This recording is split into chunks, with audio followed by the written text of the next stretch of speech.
Hi friends, welcome back to Anvesh chats. నేను కార్లోంచి video తీసి బాయలు చెప్తానంటే మీకు ఈ పాటికి అర్థమైపోయింటుంది నేను ఎక్కడికో ట్రిప్ అయితే ప్లాన్ చేస్తా అని.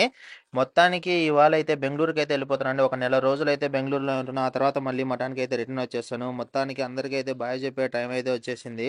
టైం వచ్చేసి సండే, ఎగ్జాక్ట్గా 12:30 అయితే దాటిపోయింది.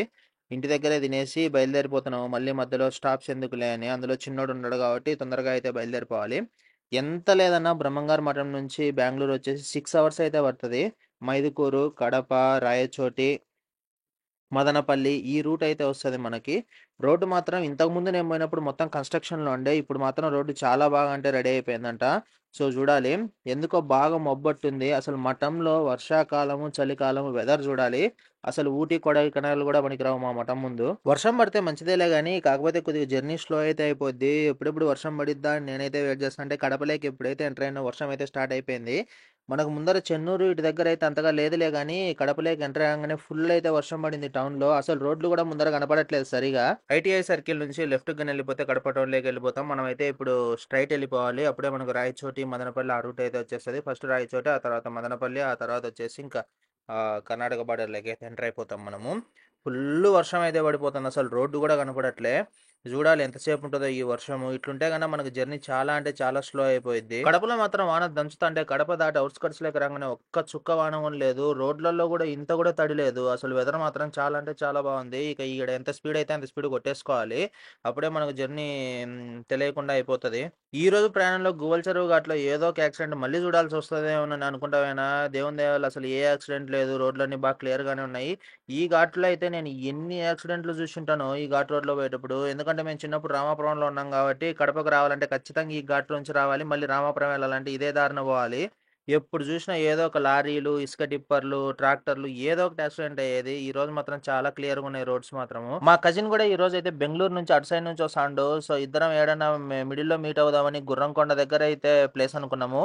వాళ్ళు వచ్చేసి బెంగళూరు నుంచి వస్తాండ్రు. నేను బెంగళూరుకి అయితే వెళ్తున్నాను. గుర్రంకొండ దగ్గర వాళ్ళు అయితే నాకు మీట్ అయిపోయినారు. ఒక 10 minutes స్పెండ్ చేసి కాఫీనో టీనో తాగితే నాకు కూడా బ్రేక్ తీసుకున్నట్టు ఉంటుంది. కాకపోతే ఇక్కడ ఎక్కడ పెద్ద షాపులు అయితే ఏం కనిపించడం లేదు నాకు. గుర్రంకొండ బయటకి అయితే వచ్చేసినాము. ఇంకా ఈ అన్న వాళ్ళు వచ్చేసి బాబు బర్త్డే ఉంటే, వాళ్ళది ఫస్ట్ బర్త్డే కాబట్టి కొన్ని షాపింగ్ చేసేసుకొని బెంగళూరులో మొత్తం షాపింగ్ కోసం వచ్చేసిండ్రు. అన్న వాళ్ళ ఆఫీస్ కూడా బెంగళూరులోనే. సో అటు ఆఫీస్ పని అయిపోయినట్టుంటది, షాపింగ్ కూడా అయిపోయినట్టుంటది బర్త్డేకి. మనకైతే బెంగళూరులో వెరైటీస్ ఉంటాయని. ఇదో వీడే రిత్తు బాబు మొత్తానికి నిద్ర మబ్బులో ఉన్నాడు. టీటుగాడు కూడా ఖచ్చితంగా ఇక్కడికి స్టాప్ చేయంగానే లేచేసిండ్రు. ఇక ఇక్కడైతే మనకు పరోటా, చపాతి, కుష్కా ఎప్పుడైనా దొరుకుతాయి. ఎందుకంటే లారీలు ఎక్కువ స్టాప్ అవుతాయి. ఈ రోడ్లో ఎక్కువ లారీలు తిరిగే రోడ్ ఇది. ఇక మేము కూడా కొద్దిసేపు వెళ్ళి ఒక 10 minutes టీ కానీ కాఫీ కానీ ఏదో ఒకటి బ్రేక్ తీసేసుకుందామని వెళ్తే, ఆడ మాత్రం అసలు టీ షాపులు ఎవరు లేరు. వాడిని అడుగుతా ఉన్నాం, మా తాత వచ్చి పెట్టాలంటాను. ఇంకా వాళ్ళ తాత వచ్చే వరకు మేమే ఆడుంటామని కొద్దిసేపు మాట్లాడుకొని అన్నోళ్ళు అయితే బయలుదేరిపోయినారు కడపకి. మేము వచ్చేసి బెంగళూరు రూట్ అయితే ప్రయాణం పెట్టేసినాం.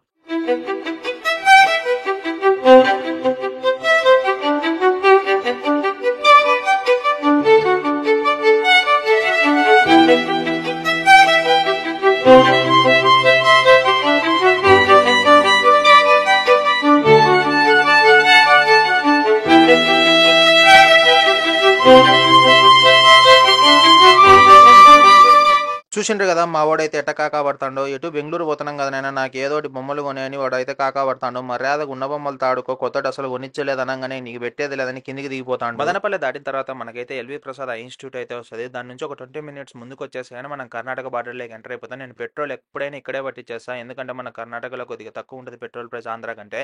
మొత్తానికి 7:30 లోపు అయితే చేరుకున్నాము. చిన్నోడు కొద్దిగా వామిటింగ్ అయితే చేసేసుకున్నాడు. అందుకే బట్టలన్నీ ఇప్పేసినాము ఫ్రీగా ఉంటుందని.